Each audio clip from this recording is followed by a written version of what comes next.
지난 한 주간 동안 저는 참 행복한 시간을 보냈습니다.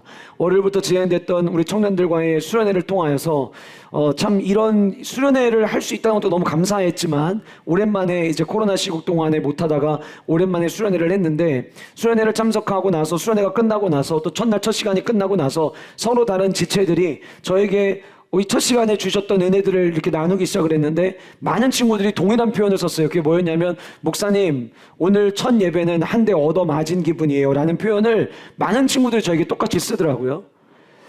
한 대 얻어맞은 기분이라고 하는 것은 다르게 표현하면 말씀과 내가 정면 충돌한 사건이 일어났다는 거죠. 그렇게 시작된 수련회가 저녁에 이제 장소를 옮겨서 수련회 장소에서 함께 말씀을 나누고 기도하고 내가 어떤 존재인지, 내가 하나님 앞에 해야 될 고백이 무엇인지 함께 살피면서 하나님의 은혜를 사모하는 시간들을 가지면서 하나님 앞에 함께 부르짖어 기도하고, 수련회가 끝나고 난 이후에 우리 청년들이 이게 문자라고 하기에는 너무 양이 길 만큼 간증문에 가까운 엄청난 양을 이번 수련회를 통해서 하나님이 내게 주신 은혜가 무엇인지, 어떤 친구는 내가 죄인이라고 하는 거 교회를 다니면서 그렇게 많이 들었지만 이렇게 죄인인 줄 몰랐고 내가 구원을 받았다는 이 사실이 이렇게 감격스러운 줄 몰랐노라고 고백하는 친구부터 시작해서 하나님이 내게 주시는 그 사랑이 얼마나 귀한지, 하나님의 그 풍성한 사랑을 내가 온몸으로 경험할 수 있는 시간이었다라고 이야기하는 지체들, 하나님의 새로운 영이 부어지는 것이 무엇인지를 기도의 시간을 통해 서 경험했다고 하는 지체들, 서로 다른 간증의 이야기들을 쏟아져내는 모습들을 제가 보면서 참 하나님 앞에 감사했어요. 요즘 같은 이때에 이 청년들이 함께 모여서 이렇게 뜨겁게 기도할 수 있고 주님을 찬양하고 예배할 수 있다는 사실이 얼마나 감사하고, 이들이 앞으로 건강하게 자라나서 우리 어른들을 뒤이어서 우리 교회의 기둥들이 될 모습들을 생각하니까 그것이 얼마나 기쁘고 감사한지 모르겠더라고요. 근데 그렇게 수요일까지 수요일회를 마치고 돌아와서 수요일 저녁에 형제스쿨로 모였습니다. 지난주에 개인적 사정에 의해서 못 오셨던 분들이 또 추가적으로 오셔서 많은 형제들이 함께 수요일날 저녁에 말씀을 나눴어요. 앞에서 제가 말씀을 함께 나누는 그 시간 자체도 믿겨지지가 않은 거예요. 이 수많은 형제분들이 수요일날 와가지고 진지하게 책을 펼쳐놓고 하나님의 말씀을 같이 배우고 나눌 수 있다는 자체가 너무 저에게는 생소하기도 하고, 야, 이거 진짜 은혜구나라는 생각이 들 수밖에 없는데, 여러분, 형제분들이 형제 스쿨이 끝나고 난 이후에 문자로 개인적으로 저에게 문자를 보낸다는 거, 이거 쉬운 일이 아닙니다. 그런데 형제분들 중에서 목사님, 제가 올 한 해만큼은 오늘 목사님 저녁에 주셨던 말씀처럼 교회를 다니는 자가 아니라 저도 예수님 닮아가는 자로 한번 살아보고 싶습니다. 목사님 저를 위해서 기도해 주세요라고 문자를 보낸 형제님부터 시작하여서 올 한 해 동안은 뭔가 내 마음가짐을 새롭게 하고 진짜 건강한 신앙생활 해보고 싶습니다라고 이야기하시는 분들까지, 이 수요일 저녁에 형제분들이 끝나고 난 이후에 내가 어떻게 신앙생활을 해야 될지를 돌아보는 그 삶의 고백들을 누가 시켜서 한 것도 아니고 그냥 뭐 집에 가시다가 생각이 나셨는지, 집에 가셔서 생각이 나셨는지 보내신 그 문자를 받으면서 하나님 앞에 너무나도 감사했어요. 그리고 나서 지난주 금요일날 저녁에 금요 성령 부흥회를 함께 모였습니다. 하나님께서 참 굉장히 많이 지쳐있는 상황이었는데, 어떻게 보면 그 전주 금요일부터 금요일, 토요일, 주일이 지나고 또 쉬지 않고 아이들과 함께 수련회 다녀오고 수요일까지 진행을 하고 나서 금요일 저녁에 목이 다 잠긴 상태로, 그래도 오늘은 좀 그날보다 나은 것 같아요. 제가 보기에는 금요일 저녁에 처음 시작할 때 목이 너무 많이 잠겨가지고 과연 예배는 인도할 수 있을까라고 생각했는데, 정말 하나님이 힘주시고 은혜 주셔서 말씀을 전하는 저도 너무 행복했고, 말씀을 끝나고 나서 기도할 때에도 와, 정말 오늘 하나님께서 우리 가운데 기도의 은혜를 주시는구나라고 하는 거를 강단 위에서 기도를 인도하는 저도 느꼈는데, 그렇게 금요 예배가 끝나고 난 다음에 토요일날 오전에 원로 목사님 사모님과 함께 차 한잔 마시면서 서로 대화 나누는데, 원로 목사님이 그 얘기 하시는 거예요. 어제 저녁에 너무 감사했다고, 하나님께서 우리 교회의 기도의 깊이를 더 깊어지게 하시고 금요 성령 부흥회를 통해서 은혜 주시는 것을 그 현장에 있음으로 느낄 수 있었노라고 원로 목사님과 사모님이 똑같이 고백을 해주시니까, 제가 그 이야기를 들으면서 아, 나만 강단 위에서 느꼈던 것이 아니라 금요 성령 부흥회 시간에 이 자리 가운데 성령 하나님께서 우리에게 은혜 주시려고 우리에게 성령의 충만함을 주셨구나라고 하는 확신을 갖게 되는 이 감사한 고백들이 계속해서 지난 한 주간 동안 저에게 이어졌던 거예요. 그러면서 이런 생각이 드는 거죠. 2023년 우리가 사도행전의 말씀을 가지고 나아가니까 하나님이 마치 우리에게 성경 속의 이야기가 아닌 너희들의 이야기가 되게 해줄게, 너희들의 삶 가운데 이런 놀라운 일들을 경험하게 해줄게, 마치 그렇게 말씀하시는 것처럼 저에게는 청년연합수련회, 수요일 저녁 형제스쿨, 금요 성령 부흥회가 모두 전조현상처럼 느껴졌어요. 그런데 그때 하나님께서 제안해 주셨던 마음은, 우리의 삶 가운데 지금 일어나고 있는 그 모습도 중요하지만 지금 우리가 주목해야 될 것은 오순절 마가니 다락방 사건이 일어나기 전에 그들에게 어떤 전조현상이 나타났는지 살펴보라는 마음이었어요. 그래서 저는 오늘 이 말씀을 들고 강단에 섰습니다. 사랑하는 성도 여러분, 이 전조현상이 여러분들의 전조현상 되기를 주님의 이름으로 축복합니다. 이 일이 나에게 일어나기를 갈망하는 마음으로 주님의 말씀을 받는 귀한 은혜의 시간 되시기를 주님의 이름으로 간절히 소원합니다. 그렇다면 우리 안에 나타나야 될 첫 번째 전조현상은 무엇이냐? 위임을 받은 이들이 존재하는 전조현상이 있어야 된다고 하는 거예요. 위임을 받은 이들. 지난주까지 우리가 사도행전 1장 8절까지 말씀을 함께 살펴봤습니다. 그런데 제가 1장 9절부터 말씀을 준비를 하는데 다시 1장 8절을 보게 하셨어요. 왜냐? 그 이유가 무엇이냐? 저는 본문을 읽을 때에 그냥 읽는 대로, 읽히는 대로 지나가지 않고 이 단어가 가지고 있는, 내포하고 있는 의미가 뭔가를 하나씩 생각하면서 본문을 읽는데 9절 말씀에 이 말씀을 마치시고 그들이 보는데 라는 이 9절에서 짚어보는 거죠. 여기서 말하는 이 말씀이 뭐냐? 이 말씀은 지난주에 우리가 함께 살펴봤던 것처럼 때와 시기에는 아버지께서 자기의 권한에 두셨으니 너희가 알 바 아니요 오직 성령이 너희에게 임하시면 너희가 권능을 받고 예루살렘과 온 유대와 사마리아 땅까지 내 증인이 되리라고 하는 그 말씀이에요. 자, 그런데 그 다음 이 말씀을 마치시고 그들이 보는데, 근데 제가 이 말씀을 묵상할 때 여기에 등장하는 그들이 누구냐라고 하는 거를 물음표를 갖게 된 거예요. 모릅니까? 뻔히 아는 거예요. 그들이 누굽니까? 그 앞에 하신 말씀을 들은 자들이에요. 그런데 제가 이 말씀을 묵상할 때에 그 말씀을 그냥 이들이 듣고 끝났다면 그거는 전조현상이 아니에요. 그런데 놀라운 일이 일어난 거예요. 뭐냐면 내 증인이 되라는 그 말씀을 하나님의 아들 예수 그리스도께서 그분의 모든 권한을 이제 나에게, 우리에게 위임해 주시는 말씀으로 이들이 받아들였다는 거예요. 왜냐? 이제 지금부터 설명을 드릴게요.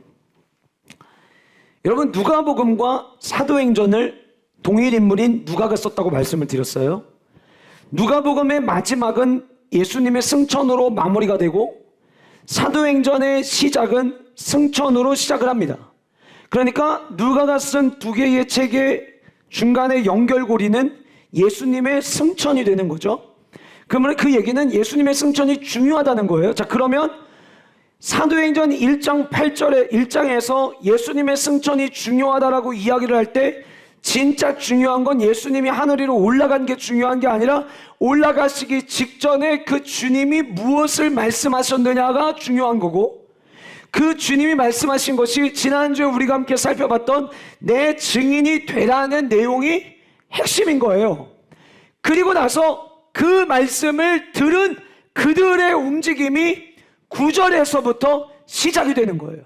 그러니까 9절에서부터 움직이기 시작한 그들은 예수님의 말씀을 아멘으로 받은 건데, 이 말씀을 묵상하는 저에게 하나님이 주신 깨달음은 뭐였냐면 그냥 듣고 아멘하고 살아가는 게 아니라 그들이 그 예전에 십자가 사건 이전에 하나 되지도 않고 십자가 앞에서 전부 다 흩어지고 예수님을 끝까지 지키겠다고 어느 제자 한 명 남는 사람도 없이 각자 자기 길을 향해 흩어졌던 그런 사람들이 지금 사도행전 1장 8절에서 예수님께서 내 증인이 되라고 말씀을 하시니까 그 말씀을 듣고 난 이후에 그들의 모습은 십자가 사건 이전의 모습이 아니라 정말 한마음 한뜻으로 하나 되어져 가지고 함께 나아가는 자들이 되는데, 이 말씀을 묵상할 때 제안해 주셨던 깨달음은 이들이 그럴 수 있었던 이유가 그 모든 권세를 가지고 가신 그 예수님의 권한을 이제 우리에게 맡기셨구나라고 하는 그들 안에 그 위임장을 받은 자로서의 담대한 마음과 이 위임장을 가지고 살아가겠노라고 하는 결단의 모습이 그들 안에 있었기 때문에 그들의 하나된 모습을 볼 수 있다라고 하는 깨달음을 제안해 주신 거예요. 근데 여러분, 오늘 본문을 잘 보시잖아요. 제가 이거를 위임 사건으로 연결하는 이유가 있어요. 오늘 본문을 보시면 이 말씀을 마치시고 그들이 보는데 위임장을 받았어요. 그들이 보는 가운데 예수님께서 올려져 가시니 구름이 그를 가리어 보이지 않게 하더라. 구름이 등장해요. 여기서의 구름은 구약에서 언급하는 하나님의 임재를 상징하는 구름이 아니라 우리 지금도 밖에 나가서 구름이 뜬 날 구름을 볼 수 있는 바로 그런 구름을 이야기를 하는 거예요. 그러니까 이거는 굳이 영적으로 해석할 필요가 없는 단어인 거예요. 자, 그런데 사도행전을 해석하고 사도행전을 이해할 때 이 말씀이 전하려고 하는 메시지가 뭘까를 정확하게 이해하기 위해서 가장 좋은 방법은 똑같은 저자가 이 비슷한 표현을 누가복음에서 했던 적이 있는가를 보면 제일 좋습니다. 그런데 오늘 사도행전 1장 9절에 구름이 그를 가리워 보이지 않게 하더라라고 하는 이 내용과 동일한 표현이 누가복음 9장에 등장을 합니다.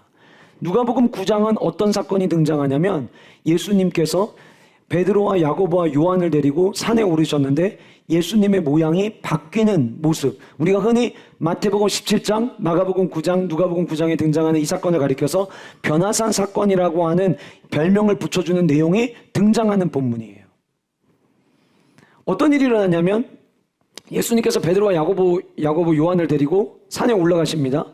누가복음에는 뭐라고 이야기하고 있냐면 왜 예수님이 그들을 데리고 산에 올라가냐면 기도하시기 위해서 올라가셨다라고 성경은 이야기를 하고 있어요. 기도하기 위해서 올라갔는데 베드로, 야고보, 요한은 겟세마네에서만 존 게 아니라 그때도 졸았어요. 그때도 기도하지 않고 잠들었어요.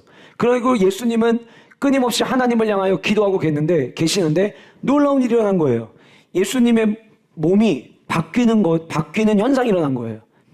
광채가 나타났다. 이거 여러분 우리가 머릿속으로 상상한다 한들 상상이 안 됩니다. 언젠가 한번 기회가 되면 온몸에 LED 전구를 달아가지고 한번 서보고 싶어요. 근데 여러분 아마 그런 상황이었을 거예요.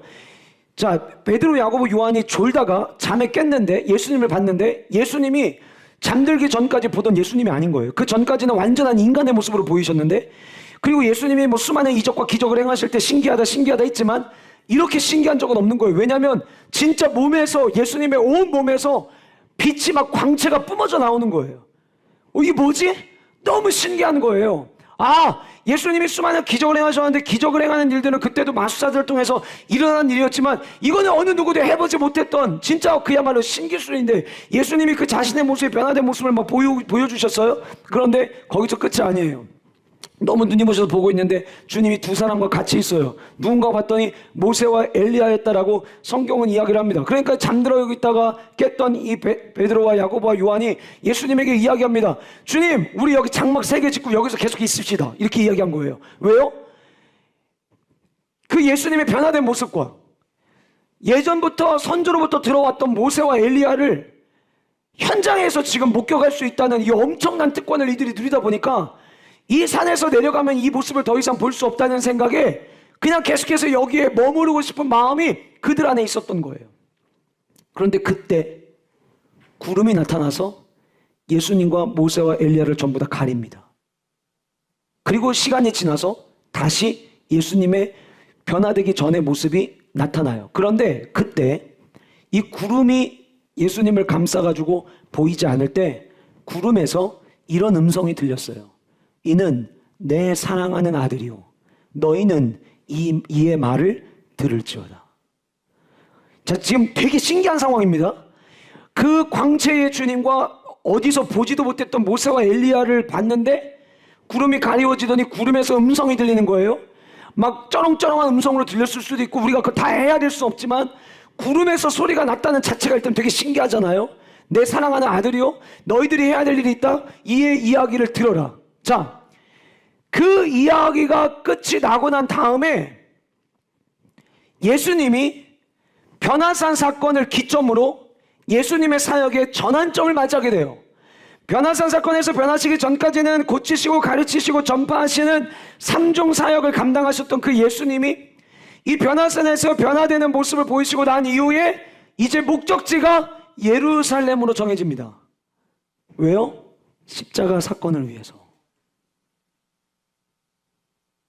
예수님은 이 땅에 오실 때부터 하나님으로부터 위임장을 받아오셨어요. 어떤 위임장이었냐면 수많은 신기한 기적들을 행하라는 위임장이 아니라 인류를 구원하라는 위임장이었어요. 예수님이 그 위임장을 받아오셨는데 그 위임장 사건, 그 하늘 구름에서부터 소리가 들리고 난 이후에 아무도 몰랐던 예수님이 진짜 뭘 위해서 이 땅에 오셨는지가 성경을 통해서 선명해지기 시작하는 거예요. 주님이 오신 이후 이 위임장을 받으신 예수님, 이제 그분이 가시는 길은 저와 여러분들을 구원하기 위한 십자가에 못 박아 죽으시는 바로 그 길이었다는 거예요. 그런데 여러분 마태복음에 보잖아요. 마태복음 17장에 예수님께서 이 신기한 모습을 경험한 베드로, 야고보, 요한에게 당부를 하십니다.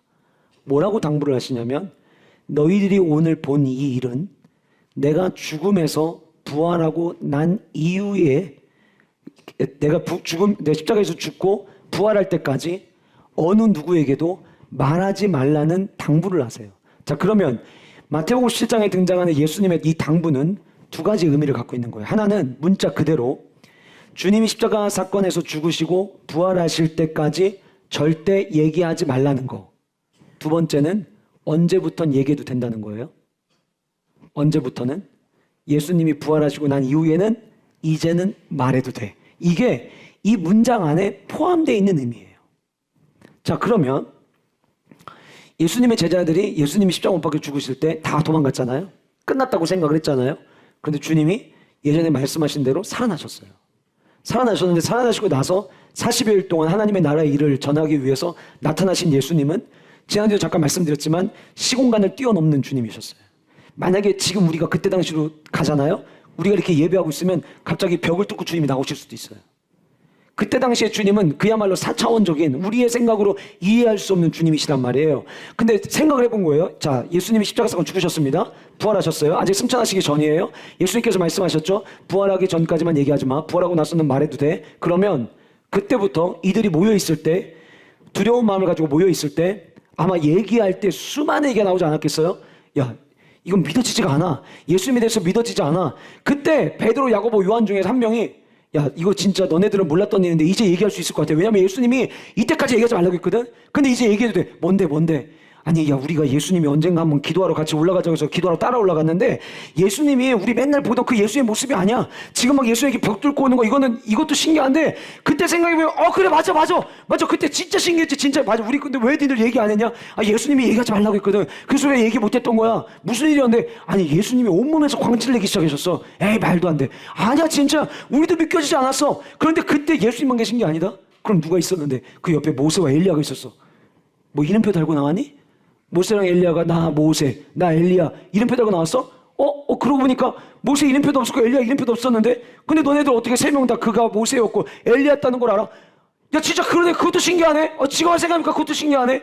근데 분명히 모세였어. 분명히 엘리야였어. 그래서 우리가 모세를 만날 수 있다는 이 사실에, 엘리야를 만날 수 있다는 사실에 우리가 예수님께 사실 너희들한테는 미안하지만 그냥 우리 여기서 장막 짓고 살자고까지 우리가 얘기했었어. 진짜 그런 일이 있었단 말이야? 야, 지금 생각하니까 소름 끼친다. 근데 그러다가 야, 잠깐만. 근데 그때 주님이 그러다가 언제까지 그런 모습 보여주셨는데 그러다가 갑자기 구름이 예수님을 다 가렸거든. 근데 구름에서 음성이 들렸다. 뭐라고 음성이 들렸는데 이는 내 사랑하는 아들이요 너희들은 이의 말을 들으라는 이야기가 들렸어. 자, 이 얘기를 지금 베드로, 야고보, 요한이 동시에 혹은 흩어져서 수많은 사람들에게 예수님이 부활하시고 난 이후에 40일 동안 성경은 기록하고 있지 않지만 분명히 말했을 거예요. 그거를 들은 자들이에요. 그걸 들은 자들이 지금 모여 있어요. 그런데 또다시 구름이 등장하는 거예요. 그 이야기를 들은 자들, 직접 구름 속에서 들려온 음성을 들었던 베드로, 야고보, 요한은 그 구름을 보면서 생각하게 됩니다. 이 구름이 우리에게 던지는 메시지가 있겠구나. 무슨 메시지예요? 예수님은 내 사랑하는 아들이요 너희들은 이의 말을 들을지어다.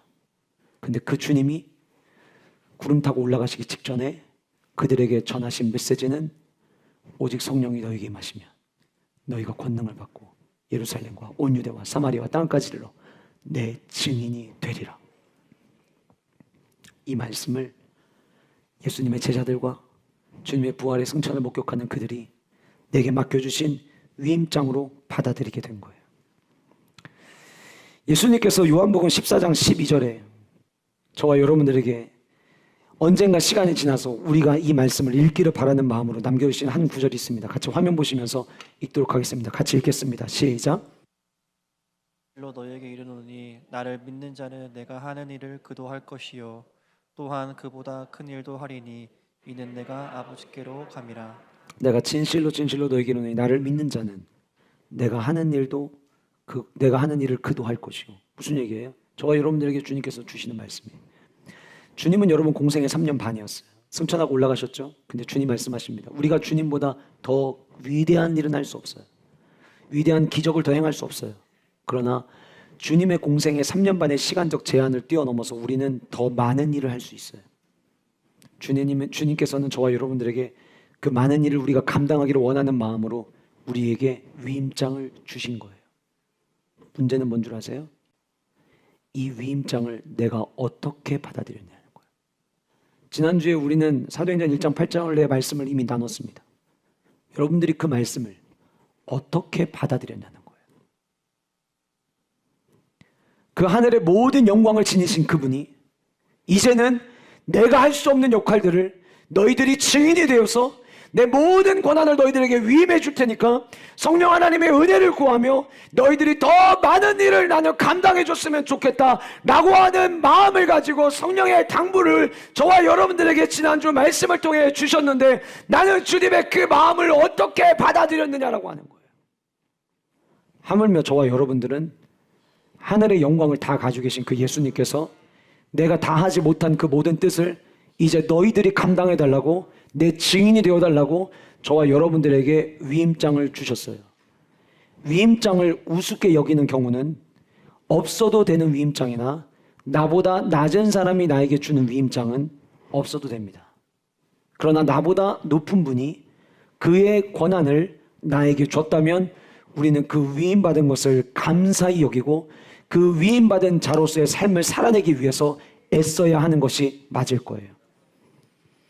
오순절 마가의 다락방 성령의 역사가 가능했던 이유는 그들 모두가 이제는 십자가 앞에서 도망다니던 자들이 아니라 예수님의 권한을 위임받은 자로서 이제 그럼 우리가 뭘 해야 되는지에 대하여 관심을 갖기 시작했다는 거예요. 왜냐하면 하나님의 일을 감당하기 위해서는 내 힘으로 할 수 없어요. 내 지식으로 못해요. 내가 가지고 있는 경제적 능력을 할 수가 없어요. 오직 할 수 있는 것은 주님이 주시는 은혜로만 가능한 거예요. 그래서 저와 여러분들이 오순절 마가의 다락방의 성령의 역사가 일어나기 위해서 날마다 기억해야 되는 것은 주님이 우리에게 주신 그 위임장을 소중히 여기고 주님의 위임장을 받은 자답게 성령과 권능으로 기름 부으심이 늘 내 안에 부어지기를 소원하며 나아가야 되는 것, 그것이 우리가 가져야 될 모습이다라고 하는 거예요. 여러분, 사도행전 1장부터 7장까지 이 주된 배경의 무대가 되는 지역이 예루살렘입니다. 8장에서 11장까지 온 유대와 사마리아, 나머지 장은 로마에 도달할 때까지 나아가는 길들에 대한 사연들에 대한 이야기들이 계속해서 담겨집니다. 그런데 앞으로 우리가 살펴볼 사도행전에 등장하는 모든 사람들은요, 당당합니다.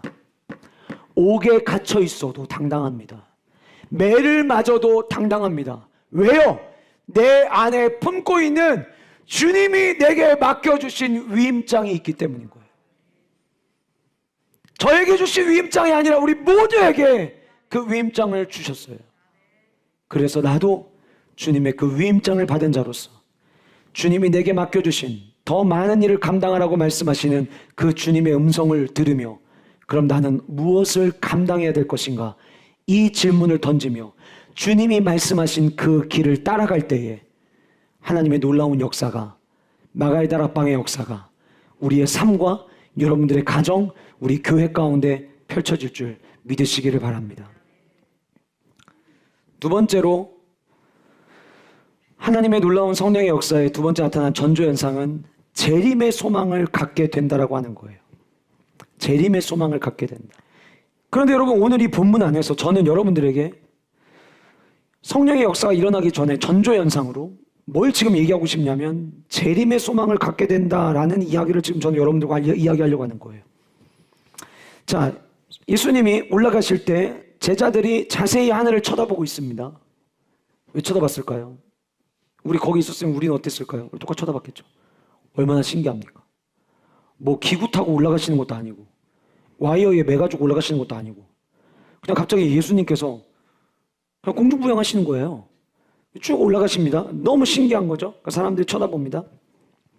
흰옷 입은 두 사람이 예수님 곁에 서서 수많은 사람들에게 이야기하는 내용이 11절에 나옵니다. 이렇게 이야기를 해요. 이르되 갈릴리 사람들아 어찌하여 서서 하늘을 쳐다보느냐. 너희 가운데서 하늘로 올려지신 이 같은 예수는 하늘로 가심을 본 그대로 오시리라 하였느니라. 자, 11절에 이르되 어디 사람들아라고 이야기하고 있죠? 갈릴리 사람들아. 갈릴리 사람들이라는 표현에 우리는 주목을 해야 돼요. 자, 여러분들 볼펜 있으신 분들은 갈릴리 사람들의 박스를 치시고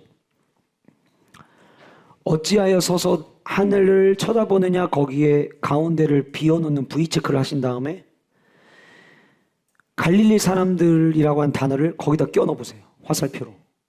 자, 이러면은 여러분들이 이제 이 말씀을 이해하는 데 굉장히 도움됩니다. 이런 의미입니다. 지금 갈릴리 사람들하고 부르는 이유가 물론 그들이 갈릴리 지방에서 왔기 때문에 부르는 것도 있지만 지금 천사들이 갈릴리 사람들이라고 부르는 진짜 이유는 그들이 아무것도 안 하고 서서 하늘을 쳐다보고 있기 때문이었어요. 그래서 제가 지금 그 두 사이에다가 V체크 하시고 갈릴리 사람들 화살표로 끌어오시라고 하는 거예요. 무슨 얘기냐면 누가 갈릴리 사람들이냐면요. 신기하네 라고 생각하면서 그거 그냥 바라만 보고 있는 사람들이 갈릴리 사람들이에요. 근데 성경에서 갈릴리 사람들은 부족한 사람들.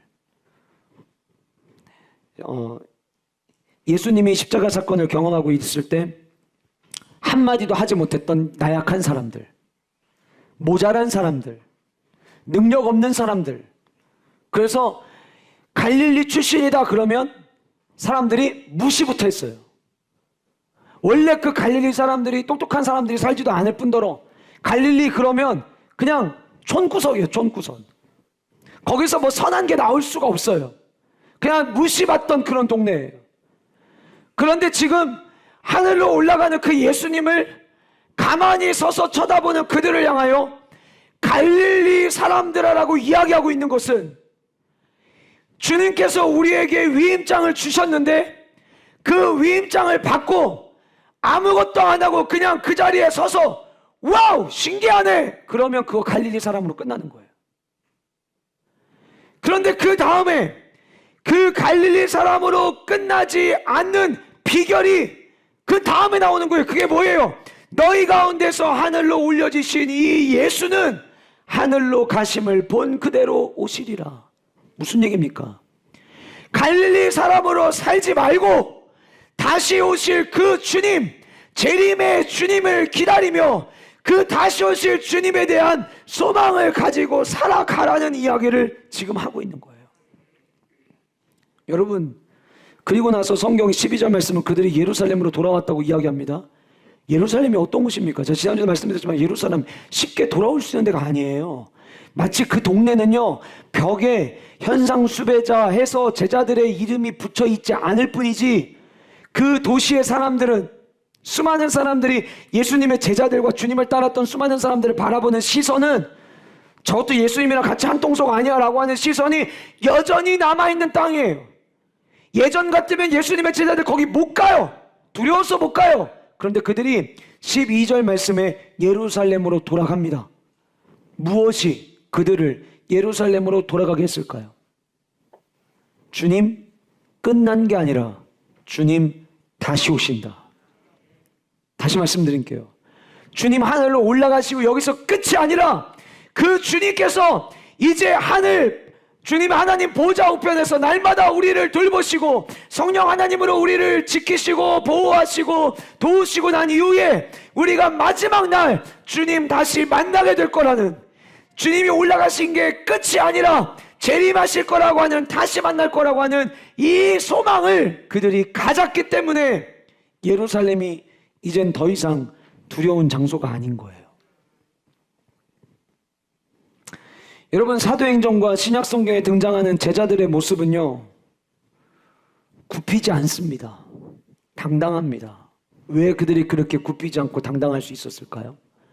왜 옥에 갇히는데도, 고통을 당하는데도, 우리 앞으로 사도행전 말씀을 함께 살펴보면서도 다루겠지만 왜 옥에 갇혔는데 그들 안에는 감사가 넘치죠? 왜요? 정신 나간 거 아니에요? 감옥에 갇혔으면 울어야 되는 거 아니에요? 근데 그들이 감옥에 갇혀서 감사했어요. 그래서 감사한 게 그대로 드러난 게 뭐냐면 찬양했다고 성경은 기록하고 있어요. 그들이 고통 중에도 환난 중에도 찬양을 멈추지 않을 수 있었던 이유는 내가 오늘 여기서 죽어도 나도 끝이 아니라는 걸 알기 때문이에요. 다시 오실 주님, 주님 앞에 내가 설 수 있다라고 하는 그 확신이 그들 안에 있었기 때문이라는 거예요.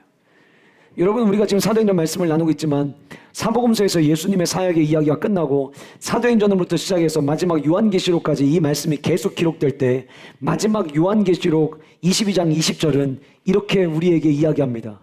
아멘, 주 예수여 오시옵소서. 그럼 여러분, 이 얘기가 무슨 얘기예요? 지금 이 시대를 살아가는 저와 여러분들이 간직해야 될 가장 중요한 자세는 아멘, 주 예수여 오시옵소서. 이 자세로 우리가 살아가야 된다는 거예요. 주님 다시 오실 거에 대한 소망을 가지고 살아가야 된다는 거예요. 자, 그럼 보세요. 이제 되게 중요한 부분입니다. 자, 그러면 주님 다시 오심에 대한 재림의 소망을 갖는 것까지 이해가 돼요. 근데 이거랑 성령 강림이랑 무슨 연관이 있냐는 거예요. 성령의 임재랑 무슨 연관이 있냐는 거예요. 마태복음 25장에 보시면 열처녀 비유가 나옵니다. 아주 잘 아는 이야기죠. 지혜로운 5명의 처녀와 슬기로운 5명의 처녀와 미련한 5명의 처녀 이야기가 나옵니다. 그 10명은요 똑같이 등불을 가지고 있었습니다. 등을 다 가지고 있었어요. 그런데 등을 가지고 신랑을 기다리는데 당시에는 신랑이 언제 오는지를 예측을 해주지 않아요. 그래서 신랑이 언제 올지를 몰랐고 기다리다가 신랑이 더디 옴으로, 마태복음 25장에 보면 신랑이 더디 옴으로 그들이 졸았다고 이야기합니다. 10처녀 모두 똑같이 졸았어요. 그런데 10처녀 모두 똑같이 졸았는데 5명의 처녀는 신랑이 언제 올지를 모르니까 다른 그릇에다가 기름을 추가로 보유하고 있었고 5명의 처녀는 이 불 꺼지기 전에 신랑이 오겠지라고 생각을 하고 더 이상 준비를 하지 않았던 거예요. 신랑이 온다는 이야기를 듣고 나가야 되는데 따로 기름을 준비했던 5명의 처녀는 신랑을 맞으러 나갈 수 있었지만 이 5명의 여인은 기름을 구하기 위해서 마을로 들어가야 했고 마을로 들어간 사이에 혼인잔치의 문은 닫히게 되어서 이 기름 구하지 못했던, 준비하지 못했던 5명의 처녀는 혼인잔치에 들어가지 못하게 된다는 이야기가 마태복음 25장에 등장하는 열처녀 비유입니다. 근데 그 열처녀 비유의 마지막은 어떻게 끝나냐면 그러므로 깨어 있으라라고 이야기를 해요. 자, 제가 여러분들에게 중요한 말씀을 드릴 거예요. 잘 생각해 보세요. 신랑이 오기 전에 준비하는 겁니까? 신랑이 오고 나서 준비하는 겁니까? 그렇죠?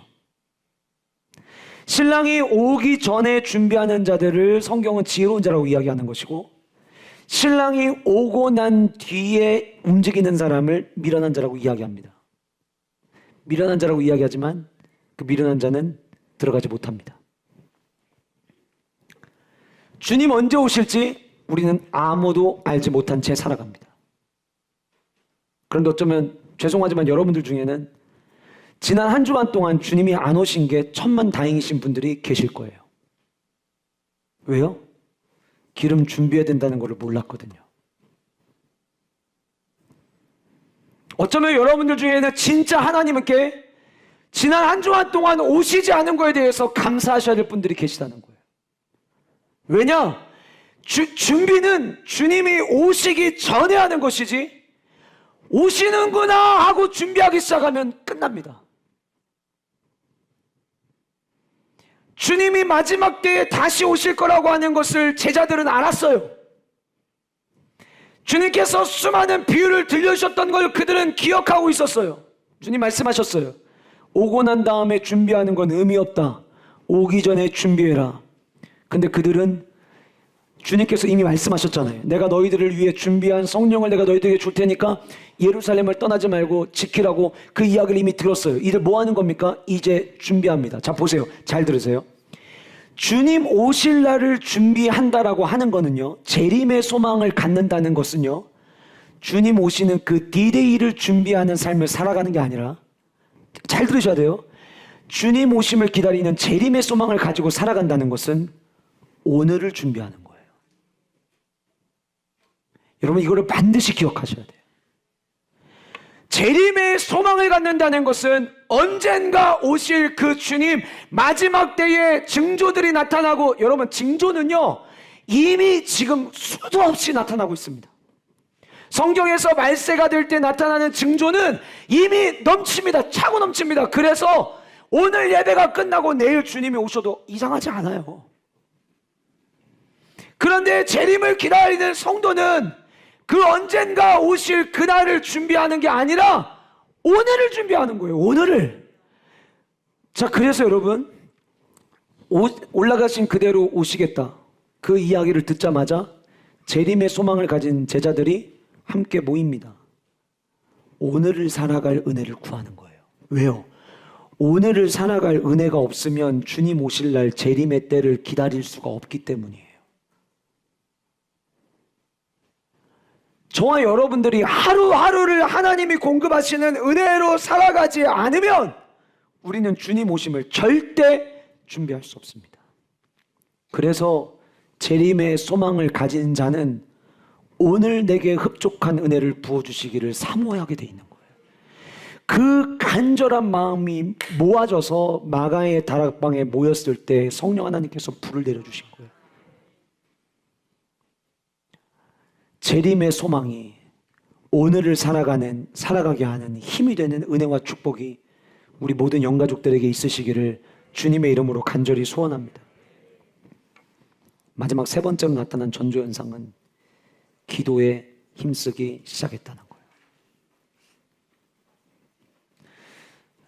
저는 우리 모든 세종왕의 영가족들이 하나님이 살아계시다는 것을 다 경험하셨으면 좋겠고, 야, 진짜 하나님 살아계시네, 이거를 여러분들이 집에서 자녀들과 아내와 남편이 그리고 교회 안에서 같은 목장 식구들끼리, 전 지난주에도 진짜 하나님의 은혜를 경험했습니다, 이런 고백들이 여러분들의 삶 가운데 차고 넘치는 축복이 있기를 간절히 소원합니다.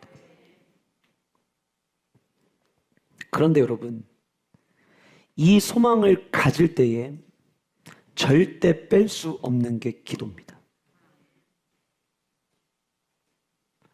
저는 여러분들 모두가 살아계신 하나님을 경험함으로 말미암아 간증의 주인공이 되기를 원하지만, 그래서 여러분들을 위해 기도하고 여러분들이 2023년 어떤 말씀을 받았는지 그 말씀을 한 절씩 한 절씩 보면서, 아, 하나님께 성도님께서 이 가정에 이 성도님에게 이 말씀을 주셨구나, 같이 기도하기 위해서 여러분들의 말씀을 지금 모으고 있고, 그리고 지난 한 주간 동안도 그냥 일상을 지내다가 생각나게 하시는 분들이 계셔서 그냥 일상을 살아가다가 그분들을 위해서 기도하고, 생각나게 하셔서 기도하게 하셔서 연락했다고 연락드렸던 분들이 형제분들 가운데 몇 분이 계셨어요.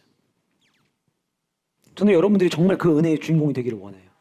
그러나 제가 아무리 바라고 원하고 제가 기도를 해도 여러분들이 기도의 자리에서 기도하지 않는 한 그 일은 일어나지 않습니다.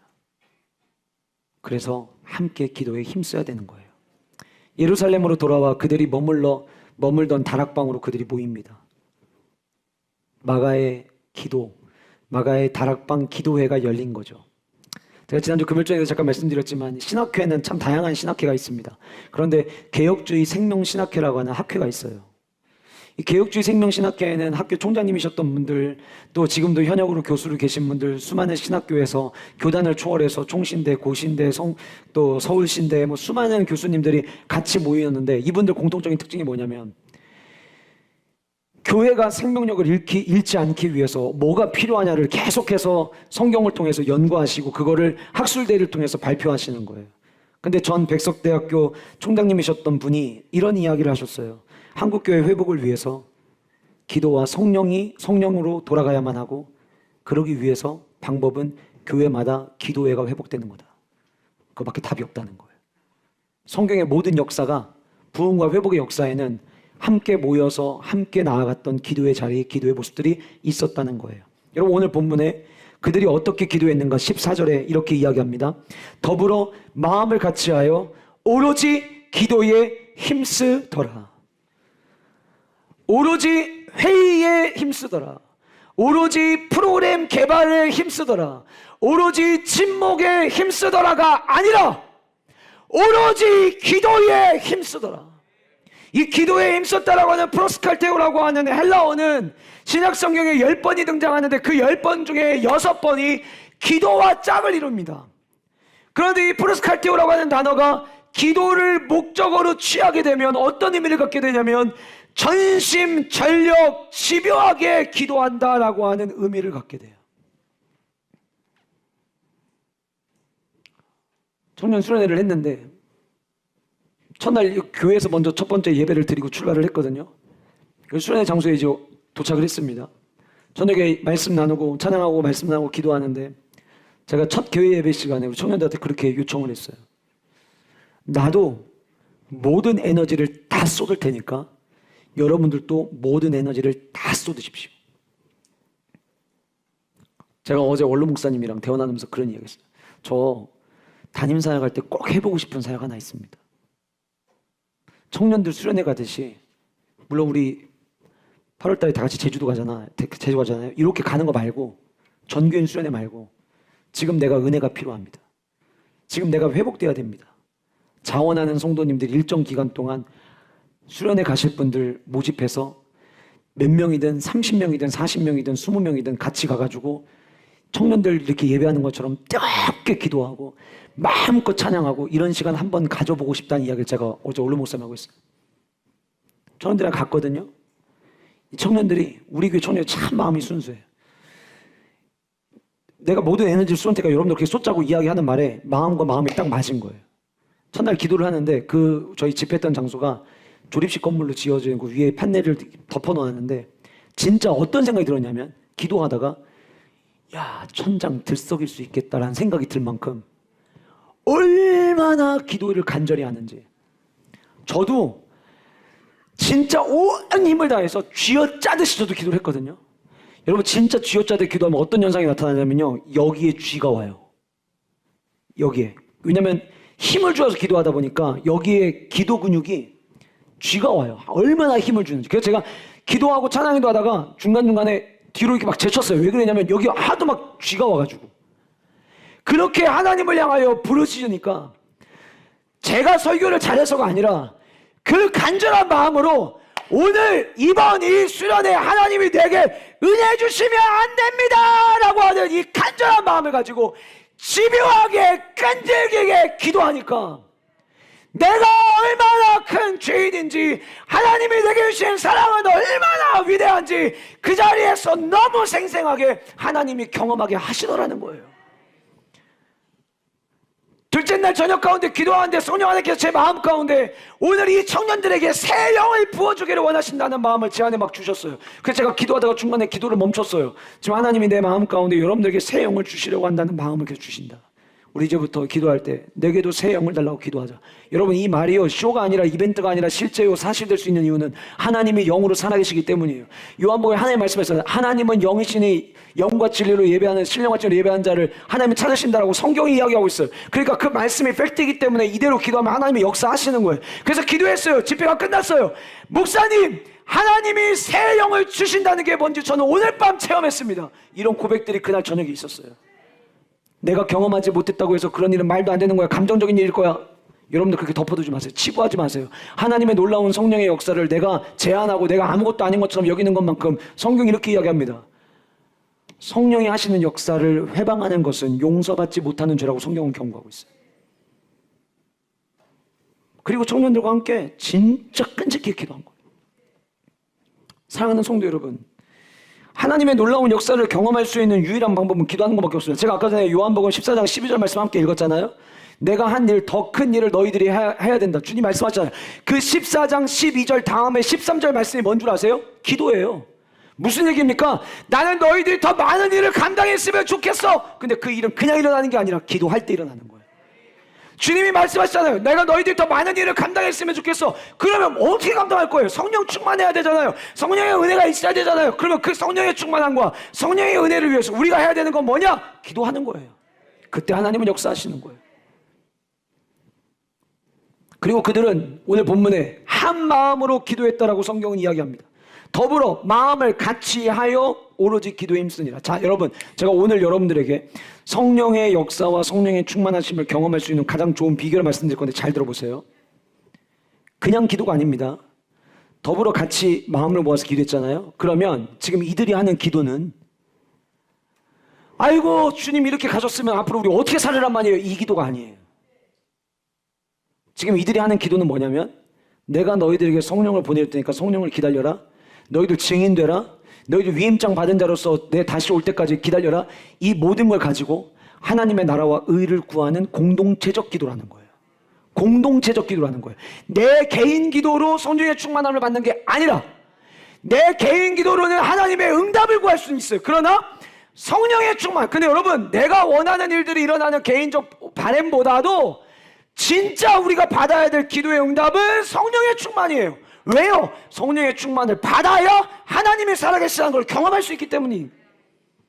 근데 그거를 구하는 기도는 내 개인적 사생활, 이것 때문에 힘들고 지금 뭐 사업이 잘 돼야 되고 직장에서 이런 문제가 있는데 이게 해결이 돼야 되고 이런 게 아니라 하나님이 우리에게 주신 성령의 충만함을 위한 기도, 교회적으로 보면 하나님의 살아계심을 경험하는 2023년 되게 달라는 기도, 하나님 나뿐만이 아니라 우리 모든 영가족들이 살아계신 하나님을 경험하게 달라는 기도, 하나님이 이를 위하여 우리 모두가 기도에 힘쓰게 해주시고 2023도 기도 운동에 모두가 동참하게 달라는 기도, 하나님 우리 교회가 대전의 성시화를 준비하는 교회 되게 하여 주시고 한국교회 부흥의 바람을 준비하는 교회 되게 달라는 기도, 하나님이 이 땅을 정의와 공의가 회복되게 하시고 대통령을 비롯한 모든 참모들에게 지혜를 주셔서 이 나라와 이 민족이 하나님이 기뻐하시는 나라로 서게 달라는 그 기도, 하나님 한국의 모든 교회를 축복하사 모든 교회들이 겸손하게 하시고 교회마다 기도의 역사가 다시 불타오름으로 말미암아 살아 역사하시는 하나님을 경험하는 조국 교회 되게 하여 주시옵소서. 이 모든 기도의 내용이 웰컴을 들어가시면 계속 나와요.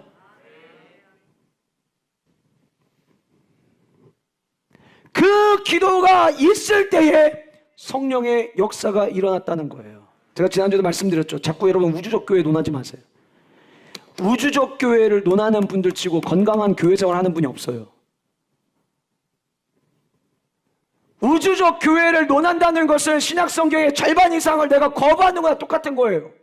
심지어 예수님의 말씀, 성령님의 말씀까지 내가 외면하는 거예요. 그렇지 않아요. 이들은 한 공동체로 우리 공동체에 주신 기도의 제목을 가지고 더불어 마음을 같이하여 기도하는 거예요. 여러분, 기도 시간이 정해져 있지 않습니다. 어떤 분들은 출근하시기 전에 와서 기도할 수도 있고, 어떤 분들은 중간에 쉬는 시간에 와서 기도할 수 있고, 어떤 분들은 퇴근하고 오셔서 기도하실 수도 있고, 어떤 분들은 수요일날 모여서 목장 예배까지 끝나고 난 다음에 이왕 교회 온 김에 내려가서 기도하고 가자 해서 기도할 수도 있고, 다양한 기도의 시간들이 있어요.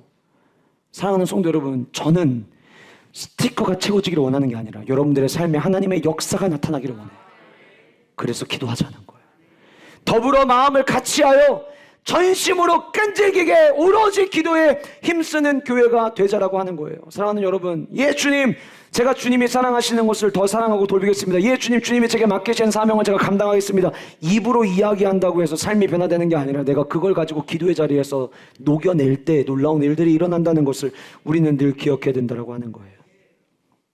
오순절 마가의 다락방 역사가 일어나기 전 가장 강력한 전조현상은 기도에 힘쓰는 자들이었습니다. 그런데 여러분, 제가 사도행전 1장을 대할 때마다 두 가지 굉장히 중요한 부분을 저는 보게 돼요.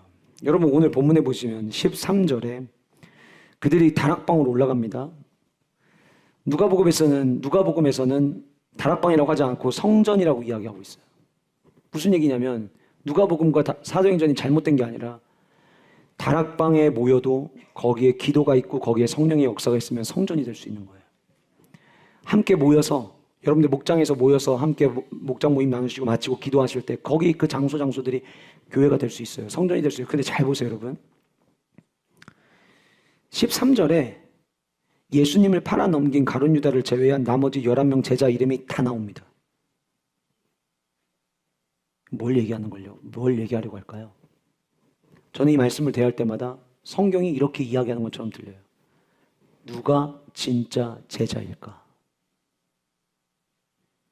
제자 훈련을 수료하면 진짜 제자입니까? 사역 훈련까지 맡아야 끝나야 진짜 제자가 되나요? 아니면 직분을 받아야 진짜 제자인가요? 이 명단에 내 이름이 올라가야 진짜 제자입니다. 오늘 본문에 등장하는 명단은 얼마나 신앙생활을 많이 했느냐를 놓고 올라간 명단이 아닙니다. 성경을 얼마나 많이 아느냐를 가지고 올라간 명단이 아닙니다.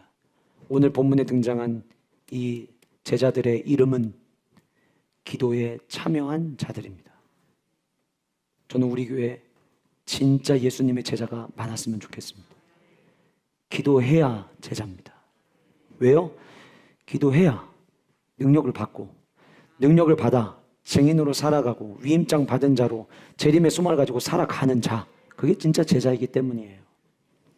기도하지 않으면요, 목사도 교회의 걸림돌이 될 수 있습니다.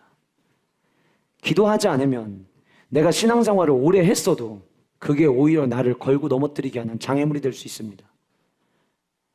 저는 성경 많이 읽습니다. 성경 왜 읽습니까? 그 말씀들 한 구절 한 구절이 내게 기도의 제목이 돼서 기도의 자리에서 녹여내기 위해서 하나님의 말씀이 필요한 거예요. 여러분 죄송하지만 나는 성경 많이 읽습니다. 그것만 있잖아요. 교만해집니다. 기도가 같이 있어야 돼요. 그 기도의 자리에서 주님의 은혜를 맛보셔야 돼요.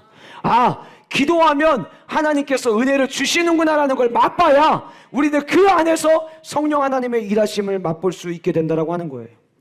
두 번째, 고린도전서 말씀을 보시면 예수님이 부활 승천하시는 모습을 목격한 자가 500여 명이라고 이야기합니다. 380명 어디 갔습니까? 예수님이 올라가시는 모습을 보면서 와, 신기하다.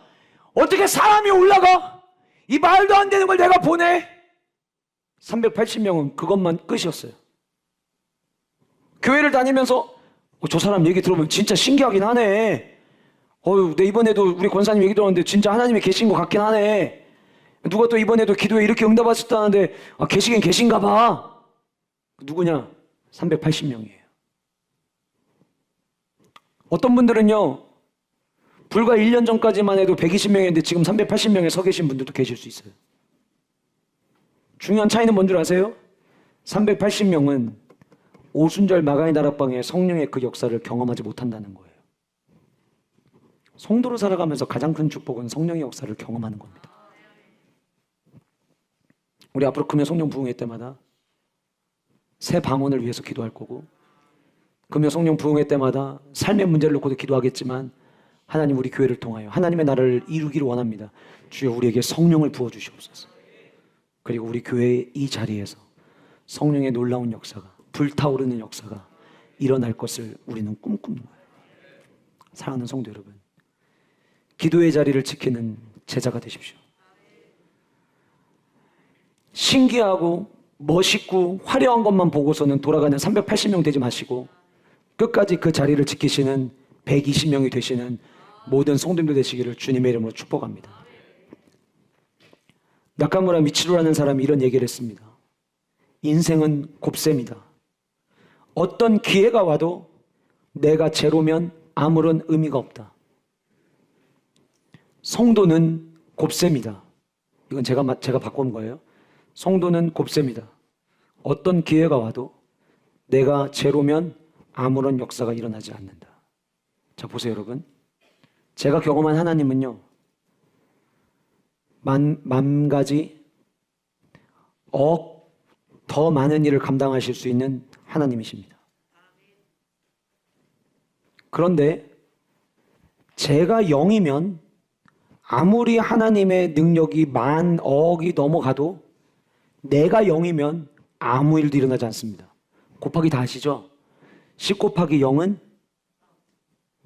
이거를 생각하시면 안 돼요. 네? 10 곱하기 0은 네, 10,000 곱하기 0은 네, 억 곱하기 0은 0입니다. 예수님의 능력은 무한대입니다. 하나님의 삼위일체 하나님의 능력은 무한대입니다. 그런데 내가 기도하지 않아서 내 숫자가 0에 머무르면 아무 일도 일어나지 않습니다. 그런데 바꿔서 여러분들의 삶에 0을 뚫고 나오는 순간부터 하나님의 역사를 우리 맛보게 될 거예요. 진짜 고백하게 될 거예요. 10,000가지 은혜로 나 감사해. 많이 뭡니까? 수억 가지 감사로 내가 주님을 찬양해. 이런 고백을 경험하게 되실 거예요. 0에서 1로 바꾸는 것은 기도밖에 없습니다.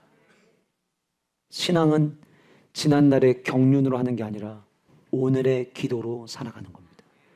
우리 모든 영가족들이 기도가 회복되어서 하나님의 놀라운 역사를 맛보는 은혜와 축복이 있으시기를 간절히 소원합니다.